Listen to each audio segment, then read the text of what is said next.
I quit training for triathlon.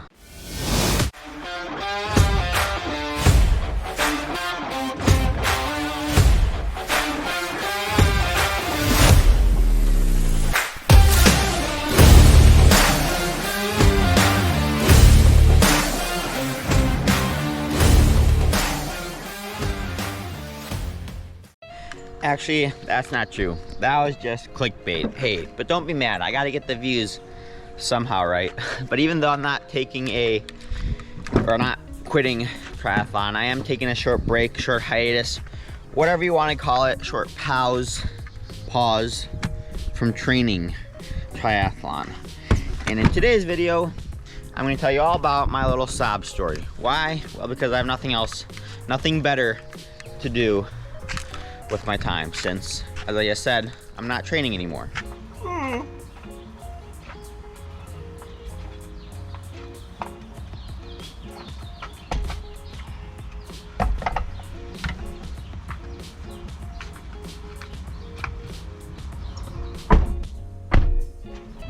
And actually, that's not entirely true either. I actually do have something to do today, and that is to go get a bike fit. Because if you saw me race at Ironman Texas, or if you saw any pictures of me on the bike portion at Ironman Texas, you would have seen that I looked like a bowling ball sitting atop my bike. But since this video is not about me getting a bike fit, I'll catch you guys after the bike fit. I might throw in a few little videos of me getting fitted for a smoother transition. We'll see. Oh, and also, by the time you're watching this video, I'm not sure when it's gonna drop, but I'm probably back to my normal training, swimming too much, biking too much, and running too much. So if you see my Strava full of different workouts while you're watching this video, just know that I'm recording this probably a week or two before I'm posting it. I'm only allowing myself to post once a week. I think posting more than that is just too much pressure to put on myself.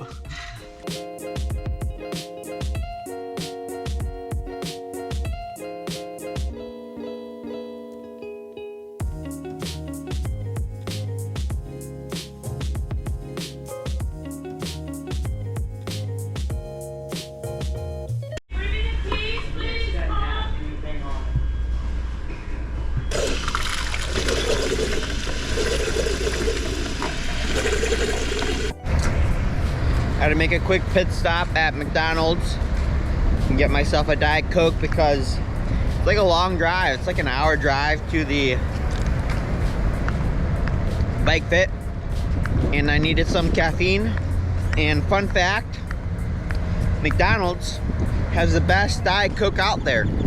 They actually pay to get it shipped to them, the syrup, the Diet Coke syrup, in special containers that helps preserve the flavor more than other cans of Diet Coke you see in your local grocery store. You know what also is a fun fact?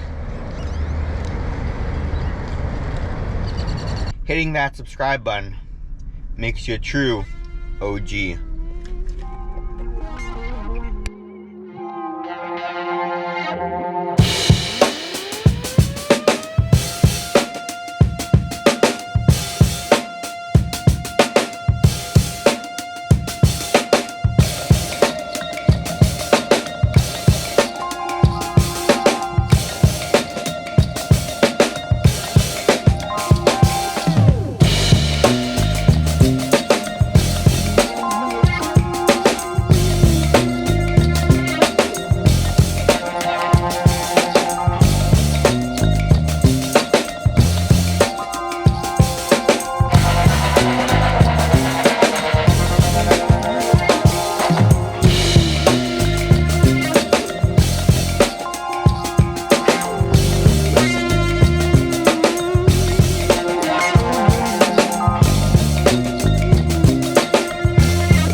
All done with the bike fit, and now I'm currently doing my full-time job dog walking.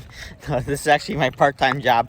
My full-time job is coaching with NVDM coaching. If you are looking for a coach to help you not overtrain, then check out the description box for my email and contact information. But big thank you to Alberto. That was truly that was actually a lot of fun. And I think he saved me like 10, 15 watts. So like 10 minutes over the course of an Ironman, which is very helpful, especially when you're trying to go as fast as possible. Well, duh. So big thanks to Alberto. And I'll also have his contact information down in the description box below. He's based out of San Antonio, Texas. So if you're in the area, then I would highly recommend shooting him a text and email and seeing what he has to offer, because super nice guy and he definitely knew his stuff. But now on to the main point of this video, which isn't dog walking or bike fitting, but is in fact overtraining.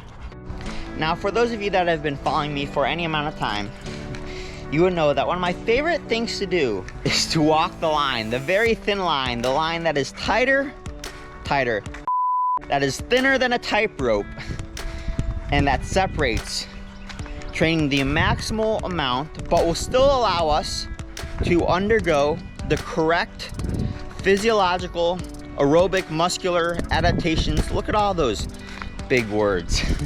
But yes, that will help us undergo all of those positive adaptations and help us get faster, get stronger. Where was I? Oh, I was saying that, yes, I like to walk that line that separates training the perfect amount and training just a little bit too much. Now, usually I can listen to my body. I know when to back off. But every so often, I don't. And when that happens, we find ourselves here, burnt out. And the reason why I walk that thin little line so often is because, well, I love to train. I mean, why else would I quit my full-time job at Garmin and move across the country? All I want to do is swim, bike, run. Well, and of course, eat my nerdy nuts. Quick plug right here. Use my discount code FASTFOODIES10 at checkout to save on any and all nerdy nut butters. As my great friend Gabe likes to say, you'll be doing your taste buds up. Yes, you will be. And in triathlon, especially long distance triathlon, when you're talking about half Ironman, full Ironman, loving to train is usually, I would say, is almost always a good thing. Right, Gabe? Always. Almost always. Except, well, when is a time that you shouldn't train a lot? Right after an Ironman. That's the answer I was looking for. And you see, that's where I struggle. Not training after an Ironman. Now you may be asking yourself, but Parker, aren't you a coach? Haven't you raced Ironmans before? Shouldn't you know how long it takes to fully recover from one? And to that I would say, yes, I should know how long it takes me to fully recover from an Ironman. But the thing is with Ironmans, I only do 1 or 2 of them a year, and they're always so spread out. So by the time I finish my next Ironman, I've already forgotten how long it took me to recover from my last one. Most people out there, most studies, they all say, between 2 and 3 weeks. So me being the high-performing, elite-level athlete that I am, thought 2 weeks it is. And so that's what I did. I took my first week pretty much completely off. I went back home, visited friends and family, had a few, 2-3 training sessions, nothing really to write home about. And then the following week, I came back to Texas, slowly started getting back into the swing of things, got in some good aerobic workouts. And then the third week came. I told my coach, give me what you got. I'm ready to get back into it, ready to hammer down, get in some solid training session. I'm ready to go. And so, being a good coach, that's what she did. And, yeah, little did I know, I was not ready to go. that Tuesday, my coach gave me a threshold VO2 bike workout. And it was hard, but nothing crazy. It should have been well within my capabilities. I should have been able to knock it out. I did not knock it out. I think it's safe to say it knocked me out. I made it halfway through that threshold VO2 bike workout. And then the next day, on that Wednesday, I had a track workout. Once again, it was a hard workout, but something that normally I'd be able to nail. But once again, I did not nail it. I think it's safe to say it nailed me. And then, to top it all off, the icing on top of the cake, the cherry on top, I woke up the next day, on Thursday, so yesterday, feeling worse than I did after the actual Ironman. And so instead of going and doing my usual 1 hour open water swim and 3 to 4 hour aerobic bike ride that I usually do on a Thursday, you know what I did? I went right back to bed. Well, no, first I had to go let a dog out that I was dog sitting. And then I came back and went right back to bed. And I'm gonna be honest with you guys. I was pretty confused. I was pretty darn stumped. I'll be honest, Fast Food Nation, I'm kind of stumped. Why was I feeling so terrible, so crappy? I mean, I took my 2 weeks off of doing whatever I wanted, doing nothing. By now, shouldn't I have absorbed all that fitness from the Ironman, from my incredible performance at the Ironman and be setting new personal records, personal bests in the swim, bike, and run? But instead, I was feeling like I've never ran, never biked, never swam before. So, you know what I did? I came to the place where I do my best thinking, the sauna, and that's what I did. I sat and I thought. And after some sitting and thinking, I came up with two reasons that may have explained why I was feeling so crappy.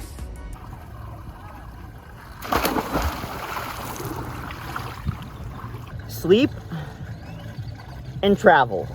Oh, and my fast foodie diet probably didn't help things out too much either. You see all those studies and all those people saying that it only takes 2 weeks to recover from an Ironman. They were assuming that after the race, the athlete was going straight home, relaxing, and sleeping a lot. That's pretty much the exact opposite of what I did after my Ironman. You see, I went from the Ironman to Texas, and then I flew, or the Ironman was in Texas, but I drove back to Austin, which was like a 3-hour drive. Then the next day, I flew back home to Chicago. Then I was driving all around, visiting friends that I haven't seen in forever. I think I got one night of sleep that was more than 7 hours in the 2 weeks after my Ironman. And then, a week later, I came back home or came back to Texas. And so, yeah, I was traveling a lot and I wasn't sleeping. And I truly believe that even if I just went home, but if I just went home for, 2 weeks and I slept 8, 9, 10 hours a night, instead of that bike workout hammering me, I think I would have hammered it. And instead of that run workout nailing me, I really would have nailed it. So that's why I'm here, burnt out, no motivation to train, sitting in a lounge chair, doing the sauna. That's pretty much it. Well, I would have been doing the sauna anyway, but I probably wouldn't have been sitting in a lounge chair. But I think actually this needed to happen. I needed to feel this way because now I've made this video, and like I mentioned, I'll be able to come back to this, watch it again and again, and hopefully, knock on wood, this won't happen again. So there you go. I really don't know where to go from here. But I guess this is why I decided to quit triathlon for 1 or 2 days.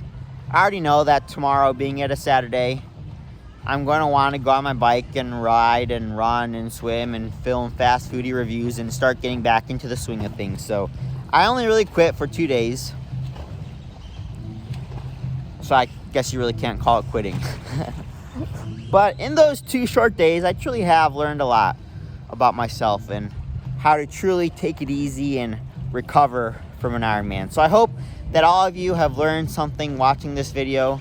And if not, well then, at least I hope you were entertained at least a little bit. And if you were, like I mentioned at the very beginning of this video at that one McDonald's, can you please go ahead, hit that subscribe button?